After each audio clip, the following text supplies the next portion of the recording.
Welcome back, fellow shop rats. It's another Talk About It Tuesday, and today I want to pick up on a video that actually aired today, which is a month ago from now, about answering dumb online questions. But I want to pick up on something there that we talked about in that video and turn that into its own subject, and that is talking about developing the personal relationships that can really help us when it comes to restoring or repairing the cars that we own. This is going to be a good one, so don't go away. You're not going to want to miss it.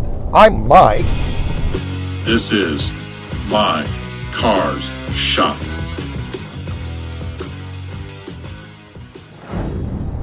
At the conclusion of the Dumb Online Questions video, one of the things that I mentioned was about developing personal relationships with people around you so that you have some resources. And there's several things to talk about regarding that. And so I thought that would be fun today for a Talk About It to just dive into that. I mean, let's face it, we all have to make choices in life with what we do with our time, and that is definitely a factor depending upon where we're at in life. I know that way back in the day, I mentioned my friend Grant, who has since long passed away, who really helped me with my 31 Ford Model A. And it wasn't a situation where it took a lot of my time. He was just genuinely interested in being helpful. He was old, he was retired, he was in his 80s at the time. And he was just generally excited about passing on the information that he had gleaned in his 60 plus years of working on Model A's. I mean, locally, he was the Model A guy. Everybody knew Grant was the Model A guy. He had always had Model A's, he'd always worked on Model A's, and he was very happy to impart his knowledge. So when it came to that relationship, he was just very happy to help. Now, I didn't abuse that. I didn't go to him all the time. I didn't call him all the time. I never called him, actually. Stopped at his house a handful of times, or would run into him at the auto parts or somewhere else and have a quick conversation. There was a few times I intentionally sought him out because I was struggling with something like how to insert the gas tank, for example, in my Model A, because the gas tank is removable. It's the cowl, but it's also the gas tank. Stuff like that, and he was very happy to answer those questions. Now, I know, just like with any other relationship, had I abused that, he probably would have started to try to avoid me. But I think when you get to be that stage in life, you're pretty much at a point where you want to help, and you're really excited to pass on the knowledge that you have to a young buck, because at that point, I was only in my 20s, late 20s, early 30s. And passing on that knowledge of a lifetime was very important to him. So there wasn't a lot of need for reciprocation and returning favors. But he also knew, I think, that I would be very willing if I had something to offer that he should need. On the flip side of that, and I think we've all been there, we do know people who kind of abuse the relationship and kind of overstay their welcome. Not really so much overstaying their welcome, but they really they just keep taking and taking and taking and taking and taking, and can become rather inconsiderate. That's the word we want. So I will say, and I'll tell you a couple stories, but I will say this: if you're going to develop relationships in your local area, or with personal relationships with people, they don't even have to be local. I know a couple of you guys mentioned how I've been helpful to you, and one of you doesn't, well, both of you don't live anywhere close by. So it's a matter of developing a personal relationship and being able to pick up a phone. You don't want to be the guy that's calling every 10 minutes with a question, because that also can be, an abuse of the relationship. So we want to be considerate and want to be looking for ways that we can give something back to keep the scales balanced in that relationship. So I would say that having an awareness of, if you're the guy who's seeking the help of somebody with more experience, have an awareness of what can you give back.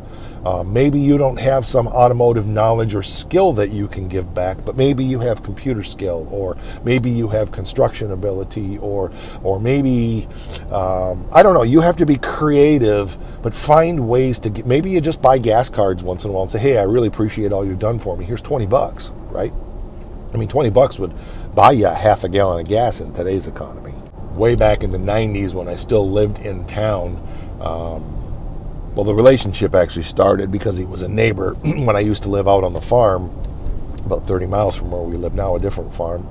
And there was a guy down the road a couple miles who became aware of my cars, and he stopped in one day and wanted to pick my brain about a couple things, which I was totally fine with. And he was building, I think it was an Oldsmobile big block, something or another. And nice guy, and I didn't mind helping him out, and I'd go down and, once in a while and look at something or help him work on something for a little while.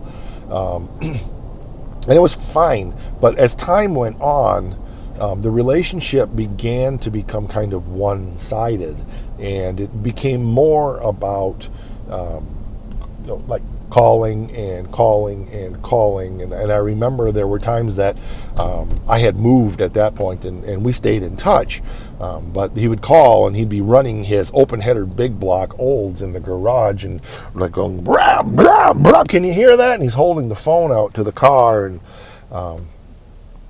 that became, it came to a point in that after a while where I had to say, that's enough. I'm feeling like I'm just being used here, and I want to be helpful. But there comes a point at which I have to say I can't answer every question every single day. I'm perfectly willing and more than happy to, occasionally answer questions, maybe even on a couple times a month basis, or stuff like that. But when it comes down to being called multiple times a week for months and months and months, it starts to become, well, you feel like you're being used. And I don't think the guy was maliciously using me. I think he was just unaware. So I'm going to say, as you develop those relationships, whether they're in your local community or even distance relationships like I have with several of you guys, and I'm totally fine with it. Nobody's abusing it here because I know how to not answer my phone or a text message or a Facebook message. I'm a big boy now. I can handle it. Awareness of the other person and how they're feeling about things. Be aware of the people that are benefiting you, and be aware of ways that you can benefit them. Part of that awareness, I think, is a willingness to say, hey, I see you're working on that, and I don't have any skill, but if you need a set of hands, I'm happy to be like grunt labor and get wrenches and pick up heavy stuff and sweep the shop once in a while for you, because I really want to be sure that I'm reciprocating how much you have benefited me. Now, I know that some guys are real funny about wanting somebody else around when they're working, not because so much that they're, don't want anybody watching what they do, but they're very particular about distraction, and they have a specific way they want to do things. And if they're going to focus on the job, then they want to focus on the job and not have the potential for a distraction and messing something up. Or sometimes it's just a matter of time, and it's just faster to do it by myself without help. But the willingness and the offering means as much sometimes as the actual work itself. So keep that in mind. We don't want anybody to be feeling like they're being used. Now, I know ultimately we're not responsible for what other people feel, but I still think there needs to be a sensitivity and an empathy to other people's circumstances as well. We don't want to be a burden to somebody, and we want to be, again, aware. Back in my days when I ran the dyno cell, I did emissions calibration on automotive three-cylinder, two-stroke engines that were being developed for direct fuel injection, gasoline direct fuel injection for Orbital Engine Company. And every day, that's what I did, was run emissions testing and test different pieces in the dyno cell for full spectrum analysis on exhaust exhaust and emissions and all that stuff. Anyway, we monitored cylinder pressures and cylinder combustion temperatures and all kinds of stuff. Well, as occasionally would happen, something would break, and I blew an engine on the dyno just because we always ran the thing really hard, and ended up blowing the engine. So we pulled it off and put a different one on. But in my spare time, I was pulling the engine apart to rebuild it. And my boss came along one day and asked, he didn't know much about engines themselves, and he was fascinated by seeing the inside of an engine, how it worked, and someone like myself with great engineering ability as well as great mechanical ability, he wanted to watch. And he says, do you mind while you're working if I watch? I said, I have no problem with you watching. Only two things I ask. Please fold your hands and stand back 3 feet. Other than that, I'm not bothered, I'm not intimidated, I'm not insecure, but I don't want you coming in and messing up my system and my process and potentially getting a part out of order, or me missing something because you picked it up and set it down somewhere else. And he was very respectful of that, and it was great, and he learned a lot in the whole process of doing that engine. So sometimes, being aware that somebody might have some boundaries in an area, they might be willing to let you watch, they might be willing to let you learn, they might be willing to impart knowledge in the process, but they may have specific boundaries, so respect those boundaries if, in fact, they're willing to let you be involved in whatever they're doing. I think in a true friendship, there's no keeping score, right? So, I think there's periods of time when things go one way and things go another way and a pendulum swings. But I also think in those true relationships, while nobody's keeping score, there still is an awareness of making sure that things don't become inequitable. And that's the last thing I want to talk about, and it relates to everything else we've talked about, but I hate to relate friendships and mentoring relationships and so forth to business, but yet one of the things that I always try to keep in mind in my business relationships is business is about an equitable exchange, right? It's about keeping the scales balanced. And I think, again, I keep going back to the word awareness because I think it's the most important thing in all of this is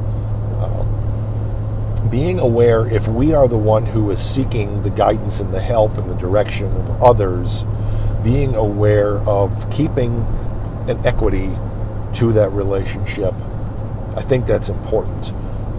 The other person may not necessarily be aware of that. And I also think for ourselves, if we are the one who's doing the mentoring in an area,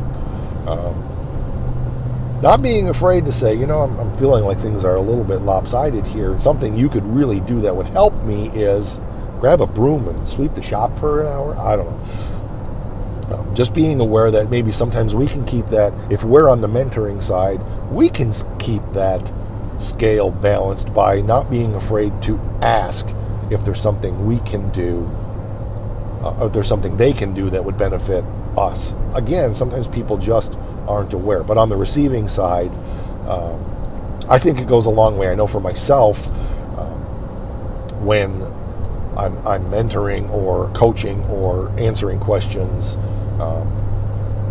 when somebody says, hey, X, Y, or Z, can I? Here's this, or makes an offer, it sure means a lot to know that they're aware. I guess the title of this is Be Aware. All right, that's going to do it for this one. I just wanted to talk about that. It was on my mind today. It's always fun to talk to you guys about stuff. So, yeah, I don't know. It was just interesting. I'm curious to see your comments. I know the comments on the one out there today are really great and unexpected in many ways, and I appreciate, as always, everything you guys have to say. All right, that's going to do it for this one. We will catch you on the next one. I'll be here. You should be too. Rock!